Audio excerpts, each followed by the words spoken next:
conscience sur leur façon de consommer. Plus que jamais, on s'est rendu compte de l'importance d'encourager local pour des raisons économiques, écologiques et éthiques. Eh bien, aujourd'hui, on a rencontré un restaurateur qui, lui, organise son restaurant en fonction des saisons afin de s'assurer d'encourager les entreprises d'ici. Bienvenue au Darna Bistroquet.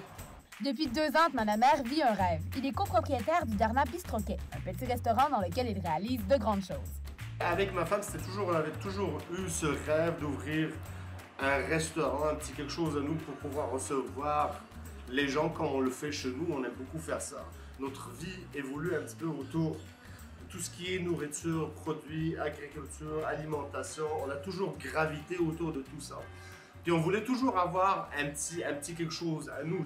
L'opportunité est venue et on a pris la décision de prendre le saut et on ne s'est pas arrêté depuis là.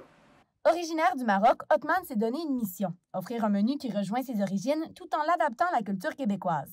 Mais au-delà de la nourriture, il désire par-dessus tout que ses clients se sentent comme chez eux. Notre approche aux choses, je dirais pas différente, mais notre approche est très personnalisée.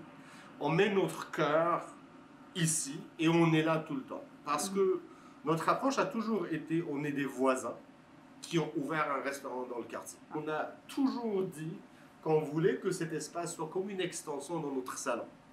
On voulait vraiment quand les gens viennent manger ou boire un verre, qu'ils se sentent vraiment comme s'ils étaient invités chez nous. Et ultimement, avec le temps, que ça devienne, qu'ils s'approprient l'espace, qui devienne leur chez eux.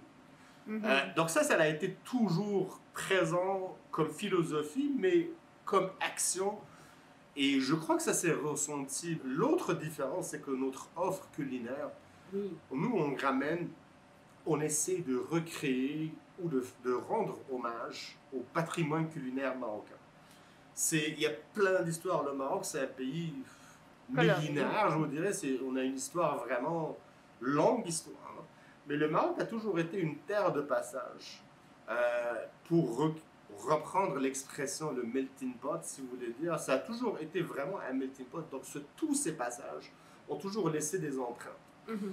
Que ce soit les populations judaïo-andalouses, que ce soit les populations berbères, qui sont les premières nations du pays.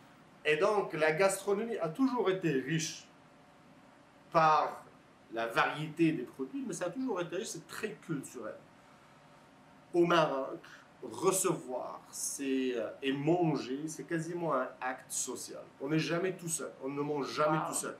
Donc, on a toujours grandi dans les gros repas, les grands tablés et tout ça, et ça a toujours resté et fait partie de notre culture. Et c'est exactement ça ce qu'on veut faire. Cette convivialité, cette chaleur et cet acte de se réunir autour d'un repas, le repas est vraiment une excuse.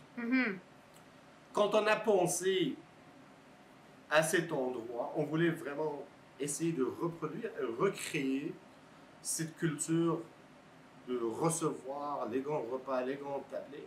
Mais on voulait faire les choses un peu à notre manière parce qu'il fallait que ça soit un peu plus adapté au palais local. Donc on ne pouvait pas vraiment penser à faire de la cuisine marocaine très classique parce que c'est très chargé.